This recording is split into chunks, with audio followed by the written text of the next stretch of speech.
Ça y est, on a juste laissé le temps à Amaury de quitter le plateau. Je vous rappelle d'ailleurs que si vous voulez revoir cet entretien et donc avoir un petit peu plus d'infos sur l'expédition Plancton de Pilourson, vous pouvez la retrouver en direct, tout au fil, oui, en direct, tout au fil de la matinée sur l'antenne, mais également en replay, à la demande, comme on dit en bon français, sur la chaîne YouTube de TV Vendée. D'ici là, eh bien, dites donc, il est 8h31 déjà, on va se dépêcher. De quoi parle-t-on au cours des 30 prochaines minutes? Eh bien, nous allons faire un constat, notamment, ça ce sera dans le journal. Nous sommes déjà un petit peu à court d'eau par endroits et cette sécheresse de fin de printemps touche aussi bien les agriculteurs que les collectivités. Et puis parmi nos chroniques du mardi, nous prendrons la direction de Corp. Ça, ce sera pour le coup de pouce aux assos du jour. Si vous êtes dans le coin ou que vous souhaitez participer au dynamisme de la commune, eh bien, rendez-vous à 8h45 pour entendre le message de Maxime, qui est le président du comité des fêtes Corp. En attendant, avant de développer tout ceci, regardons pour une dernière fois la météo, surtout qu'elle est quand même plutôt belle, alors profitons-en. Regardez, c'est un ciel qui est un petit peu nuageux quand même ce matin sur l'ensemble du département, en tout cas un peu plus nuageux qu'hier. Un petit vent de nord-ouest également, mais toujours des températures très douces. Faites tomber les imperméables, il n'y en a plus besoin. 15 dans les terres, 16 sur le littoral. Cet après-midi, pas de pluie à l'horizon, ce qui n'arrange donc pas tout le monde, c'est ce que vous allez voir dans un instant. Un ciel particulièrement dégagé et bleu, un vent d'ouest aussi qui se renforce très légèrement, vraiment très légèrement, mais surtout un mercure qui grimpe pour atteindre des niveaux pas vus depuis très longtemps, jusqu'à 28 degrés dans le sud Vendée. Du côté des horaires de marée, eh bien, la mer est toujours en train de monter. Elle sera à son point le plus haut à 13h32. Les coefficients aussi, remontent très légèrement. Hier, on était à 30. Aujourd'hui, on passe à 31 et 34. Notre carte des marchés, à présent, le temps qu'elle s'affiche, l'occasion pour moi de vous rappeler que vous pouvez la retrouver également, comme toutes les cartes de la semaine, sur notre site internet. Vous aurez notamment celle de samedi et dimanche si vous cherchez des marchés en Vendée. En attendant, voici celle du mardi. On peut aller du côté des Luxures-Bologne, puisque nous sommes aujourd'hui le deuxième mardi du mois de mai, mais aussi à Dompierre-sur-Yon ou encore la Bruffière. N'oubliez pas de souhaiter une bonne fête aux Solanges, bonne fête les filles. Le soleil se couchera ce soir à 21h27, soit 4 minutes plus tard qu'hier. On passe au journal.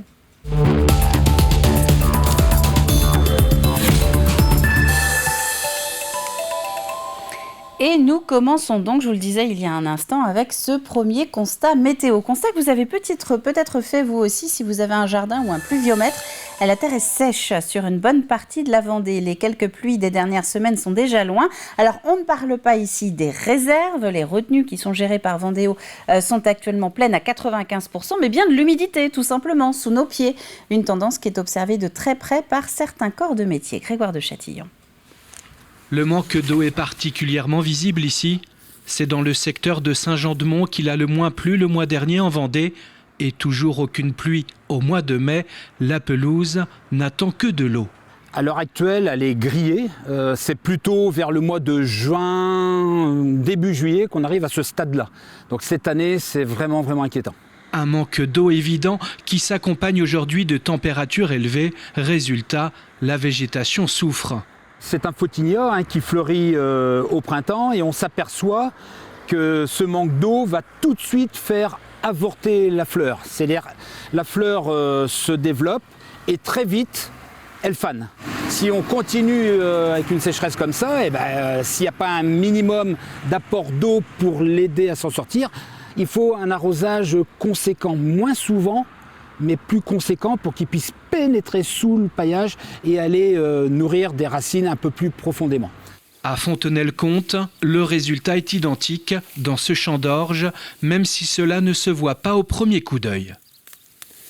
Alors voilà une feuille d'orge qui souffre du sec, dû au manque d'eau qui commence depuis une huitaine de jours et qui semble vouloir continuer. Des signes de stress hydrique qui inquiètent.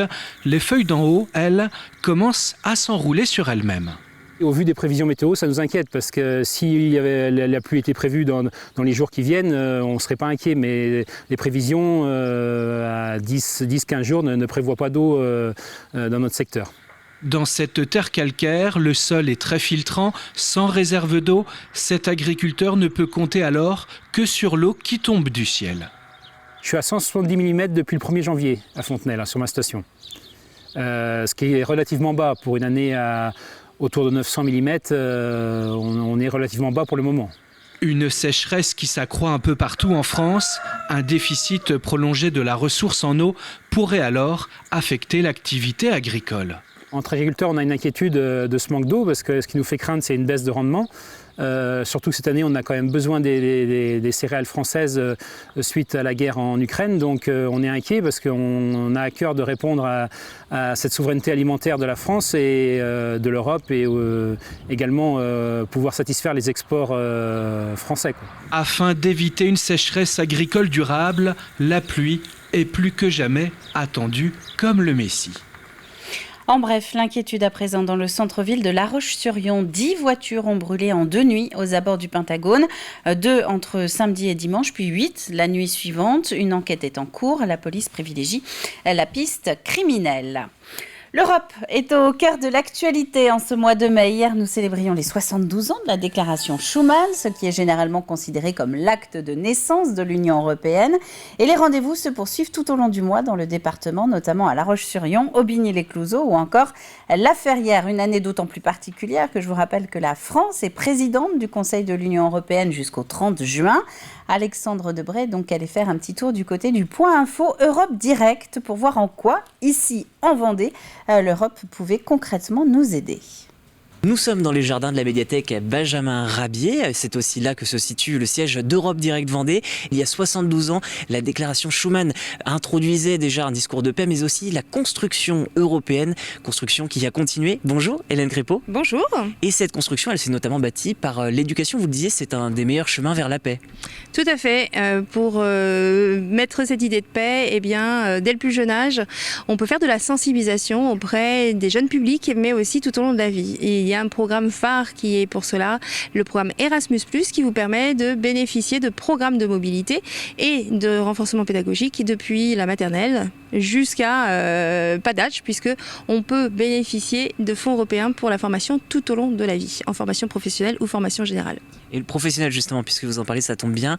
On avait aussi cet exemple de Syrie, c'est-à-dire que les fonds ne servent pas que à l'éducation, ça sert aussi à l'emploi. C'est ça. Vous avez l'entreprise Pifto SAS Bois qui a justement bénéficié de fonds européens pour moderniser son processus de fabrication et de transformation du bois avec ce qu'on a appelé la scierie du futur pour une scierie digitalisée et automatisée. Je lis mes notes parce que c'était vraiment très technique et ça a pu être transformé grâce aux fonds européens FEDER, Fonds européen de développement régional. Et ces fonds européens de développement régional, ils permettent beaucoup de choses, notamment aussi dans les questions environnementales. Alors on pense aussi au FEAMP pour aider les agriculteurs ou les pêcheurs, là plus en l'occurrence, mais ça sert aussi dans l'environnement. Oui, par exemple, on a en Vendée les digues du Gois. Et pareil, les fonds européens, la communauté de communes de Noirmoutier a déposé un projet qui a permis de mettre en place des dispositifs pour lutter contre la submersion marine. Sur le sud Vendée, dans le Marais Poitevin, pareil, une valorisation de tout ce qui est le patrimoine environnemental de notre belle région du Marais Poitevin. Et à noter aussi donc cette consultation sur la citoyenneté européenne. Il y a un rendez-vous ce vendredi, à noter. Nous allons avoir les résultats de cette consultation qui s'est menée dans les 27 pays membres de l'Union européenne et on a un Vendéen qui a participé au panel national et qui va pouvoir interpeller Madame Valérie Hayet, députée européenne, et les résultats vont être présentés vendredi 13 à 18h30 au ciel 10 rue Salvador Allende à La Roche-sur-Yon et c'est en collaboration avec notre structure qui est Europe Direct Vendée. Eh bien le rendez-vous est pris et donc vous pouvez retrouver toutes ces informations sur le site d'Europe Direct Vendée. Quelques images de cette remise de diplôme à présent. Nous parlons régulièrement sur TV Vendée du manque de bénévoles dans les associations. On va en parler dans quelques instants avec la chronique du mardi d'ailleurs. Eh bien parfois c'est par méconnaissance des missions à effectuer. La maison départementale des associations a donc lancé la certification de formation à la gestion associative. Une formation de 30 heures théoriques suivie de 20 jours en immersion. Un dispositif destiné aussi bien aux bénévoles qu'aux salariés d'associations et les premiers diplômes viennent d'être remis. Le but, c'est de découvrir toutes les réalités de la vie associative, aussi bien le cadre législatif, le cadre économique, le problème de gouvernance, comment après faire la promotion de son association. Je pense que c'est absolument essentiel pour plusieurs raisons. C'est que la gestion associative a pu se complexifier dans tous ses aspects légaux ou tous les aspects comptabilité. Et puis en même temps, je crois qu'il faut aussi, derrière, aider les associations à relancer le recrutement des bénévoles. Alors, ils font justement partie de ces bénévoles sans qui notre sécurité en mer serait gravement remise en cause. Les sauveteurs de la SNSM ne fonctionnent que grâce au financement de donateurs. Et les lycéens sablais de l'établissement Valère Maté en font désormais partie. Un engagement mûrement réfléchi qui les a conduits, vous allez l'entendre, à monter tout un projet professionnel, ce qui vient de leur permettre de remettre le fruit de leur travail en main propre à la SNSM des Sables. Colline Davy. Pas de pleurs, pas de stress, pas de gilet de sauvetage. C'est un public un peu différent des victimes habituelles qui montent à bord du navire de la SNSM. Ces élèves, aujourd'hui en visite, travaillent au financement des secouristes avec leur projet de classe. Une entreprise pédagogique née en 2019 à la suite du décès de 3 sauveteurs en mer. Ce projet il a été créé il y a bientôt 3 ans. Du coup, on a choisi de créer des tote bags pour du coup reverser les fonds à la SNSM. Pour cela, on a décidé tous les designs, la matière, les fournisseurs. Et puis là, on va pouvoir faire la remise des fonds aujourd'hui. 1 000 € offerts symboliquement sur le pont du navire.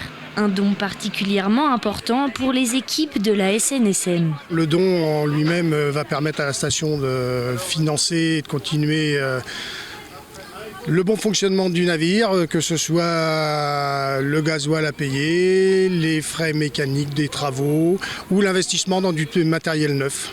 Parce que les stations SNSM fonctionnent uniquement sur les dons. Un atout pour les sauveteurs, mais les étudiants y trouvent aussi leur compte.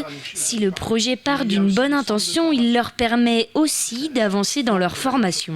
Bac pro métier de l'accueil, c'est un peu abstrait quand on est en cours. Évidemment, après en stage, en entreprise, mais voilà, en cours en tout cas, c'est abstrait. Et le fait de mettre en place ces projets-là, les élèves, ils prennent vraiment en charge le projet, ils deviennent acteurs de leur formation et ça donne du sens vraiment. Cette journée visite et remise de chèques vient clôturer le projet, mais nul doute que d'autres fleuriront avec les prochains élèves.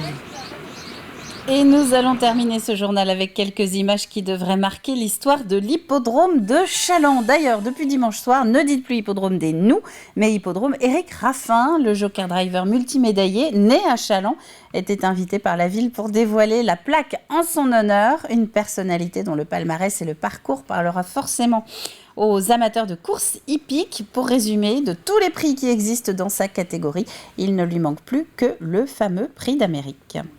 Ça fait chaud au cœur, j'avais eu la chance d'avoir déjà la médaille de la ville, j'avais eu aussi la médaille du département et il y a 15 jours de cela, le maire de la ville m'a appelé en me demandant de m'honorer le 8 mai l'après-course. J'avais dit c'est avec toujours un réel plaisir d'être là, c'est mon pays natal, c'est là où j'ai vécu le plus d'heures, donc c'est un honneur et il m'a demandé si on pouvait passer l'hippodrome des Nous à l'hippodrome Éric Raffin. J'ai dit avec grand plaisir. Généralement on fait ça quand les gens décèdent, au moins c'est une satisfaction, c'est un honneur pour moi. Et à Challans, on ne fait pas comme tout le monde. On va maintenant se tourner vers le plateau météo pour les prévisions de ce mardi 10 mai. Et c'est Fanny Poirier qui va nous donner quelques tuyaux sur la journée. Bonjour à toutes et à tous, c'est un temps sec et anticyclonique qui nous attend toute la semaine avec en prime des températures, vous l'avez vu, estivales. Mardi matin, ce 10 mai, le ciel s'annonce variable avec des passages plus nuageux mais également de belles éclaircies. Le thermomètre est doux dès le réveil. On attend 15 degrés de moyenne dans l'intérieur du continent et plutôt 16 pour le bord de mer. Dans l'après-midi, le ciel va rester assez voilé, notamment le long du littoral, tandis que dans les terres, c'est le soleil qui domine à nouveau. Le mercure grimpe, les températures estivales Estival affiche une moyenne de 22 à 23 degrés sur les îles, 24 à 25 le long du littoral et 26 à 27 degrés, voire même 28 dans les terres et 28 pour Fontenay-le-Comte. Allez, petit coup d'œil aux prévisions des 3 prochains jours. Mercredi, le soleil est installé pour toute la journée. Les températures s'échelonnent de 10 à 24 degrés. Jeudi, retour à un ciel variable. Les éclaircies s'annoncent plus généreuses dans les terres qu'en bord de mer. Le mercure baisse, mais il reste tout de même très agréable avec un minimum de 10 degrés au réveil et 22 au meilleur de la journée. Vendredi, eh bien, c'est ensoleillé sur toute la Vendée. Pas de changement côté mercure. On attend 10 degrés le matin et 22 degrés pour la seconde partie de journée. On revient à notre 10 mai. Ce mardi, nous fêterons les Solanges. Le soleil va se lever à 6h36 et se coucher à 21h27. Et pour ceux qui ont la chance de pouvoir profiter de la plage, la mer est belle avec de petits coefficients de marée 31 et 34, indice UV 7. Passez une très belle semaine sur TV Vendée. On se retrouve bientôt pour un nouveau bulletin météo. Il est 8h46 maintenant sur le plateau de la matinale. On va revenir sur le contrat engagement jeune ce matin puisqu'il est l'heure du plus de l'info. C'est la suite de la garantie jeune qui a disparu fin février. Un dispositif qui permet toujours aux 7-25 ans de bénéficier d'un accompagnement assez cadré pour trouver un travail. Regardez.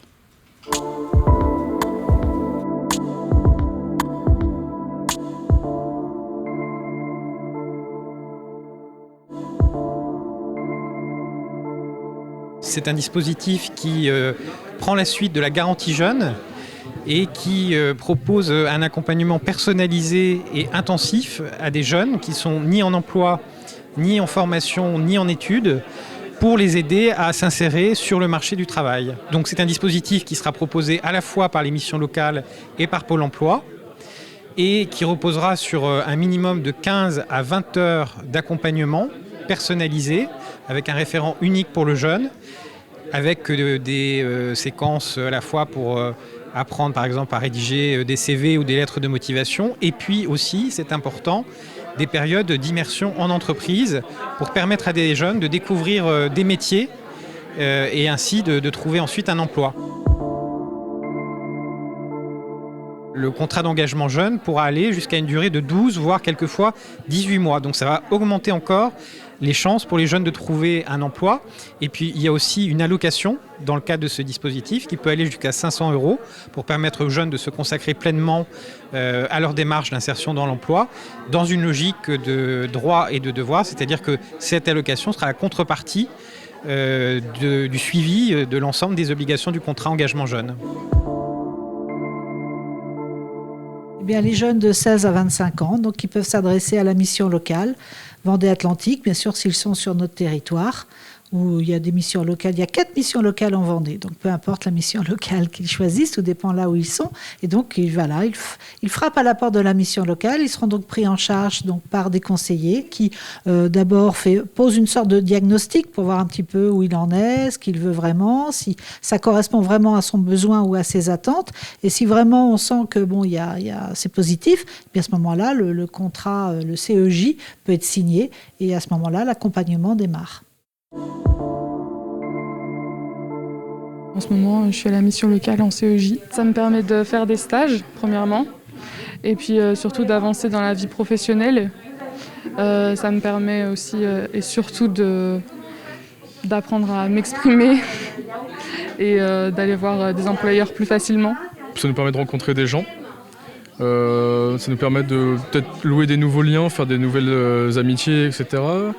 Ça nous permet aussi d'avoir une connexion avec différentes entreprises, puisqu'on les a rencontrées.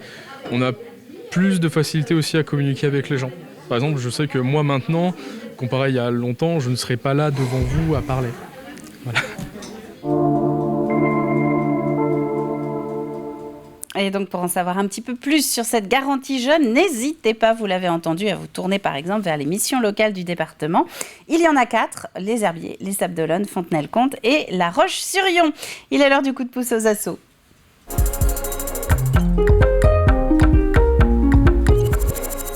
Et on va partir dans le sud Vendée aujourd'hui. Le comité des fêtes de Corp a besoin de nouvelles têtes et de nouveaux bras pour mener à bien toutes ses envies d'animation du bourg, à commencer par son gros vide-grenier de la fin du mois. Bienvenue à Corp, dans le sud Vendée. Merci de nous accueillir. Donc si nous sommes à Corp, c'est pour parler du comité d'organisation des fêtes. Il y a 1000 habitants, il y a à peu près 1000 habitants à Corp. Et on est devant la mairie puisque là va se tenir un événement. On va y revenir dans quelques instants. Mais Corp, c'est une ville qui a besoin de vous. Et oui, c'est quoi ce comité d'organisation des fêtes ? Donc le comité des fêtes, c'est une organisation qui a été créée il y a une dizaine d'années. Donc elle sert à dynamiser et à animer le village, ce petit village qui est très accueillant.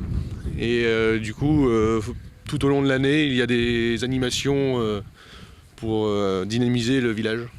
Et tout au long de l'année, ça commence aussi par ce vide-grenier. C'est pour ça qu'on est sur la place de la mairie, c'est que ce vide-grenier, il commence ici et il s'étend un petit peu plus loin là-bas, c'est ça ? Voilà, donc le vide-grenier qui se déroule jeudi de l'Ascension, le jeudi 26 mai. Donc se déroule ici, sur cette place. Ici, il y aura les restaurations, les bars, les manèges. Puis, tout le long de la rue principale, il y aura des exposants, dans les 100-140 exposants à peu près. Donc ça fait beaucoup d'exposants et pour ce faire, vous avez besoin aussi de bénévoles parce j'imagine qu'il y a beaucoup de missions. Quelles sont les missions pour cette manifestation, donc à l'Ascension ? Donc les missions différentes, il y a tout ce qui est l'accueil dès le matin, le bonheur. Donc l'accueil des exposants, les placer aux différents endroits. La mise en place des barrières pour fermer les accès, évidemment. Et tout ce qui est après, tout au long de la journée, le bar, la restauration, puis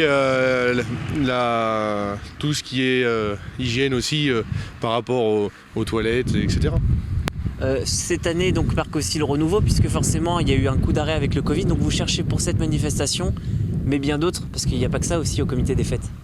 Non, au comité des fêtes, on fait d'autres animations comme la fête de la bière ou même au mois de septembre, le marché semi-nocturne qui est un marché de producteurs avec une petite animation jusqu'au soir et voire un feu d'artifice.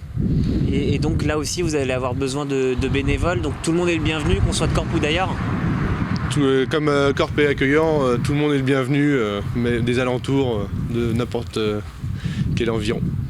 C'est une nouvelle rencontre d'Alexandre Debray, vous l'avez compris, du côté de Corp, tournée il y a quelques semaines, loin de la météo du jour. On fait un point sur le programme télé.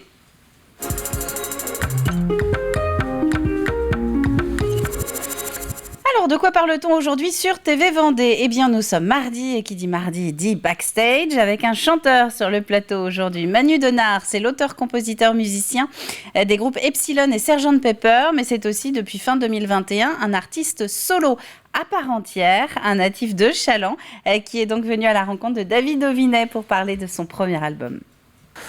Non, c'est pas du tout. J'ai pas du tout envie déjà pour commencer de lâcher Epsilon parce que c'est vraiment le groupe dans lequel je mets la priorité. Et puis on est 6, on est 8 sur la route. Enfin, c'est une vraie truc de copains.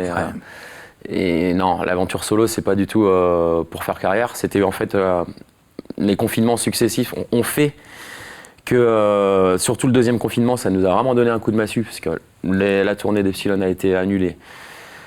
Tout un tas de choses. Donc pour sauver le moral, je me suis dit faut que je fasse autre chose. Ça me trottait un petit peu dans la tête en plus de faire un album à moi pour marquer ma quarantaine à moi, mes 40 ans, et la quarantaine qu'on venait de subir, quoi, entre guillemets. Et voilà, et je me suis mis à faire ça. Et il y a Antonin du coup d'Epsilon qui habite pas trop loin de chez moi, qui m'a dit mais attends, mais moi c'est pareil, le moral il est pas au top, je suis chaud pour t'aider à...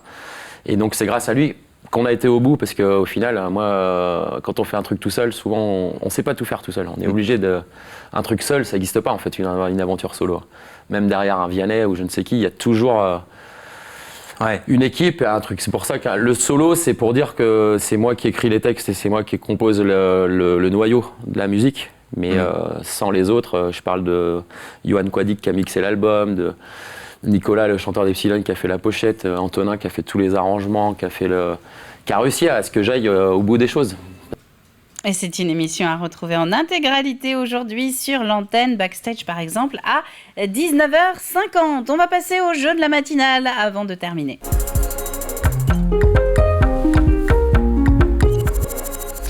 Il vous reste 4 jours pour réfléchir à la question suivante. Qui s'apprête à fêter 100 ans de défilé carnavalesque? Qui s'apprête, on cherche une commune, à fêter 100 ans de défilé carnavalesque? Indice du jour, le Scholten est vraiment pas loin.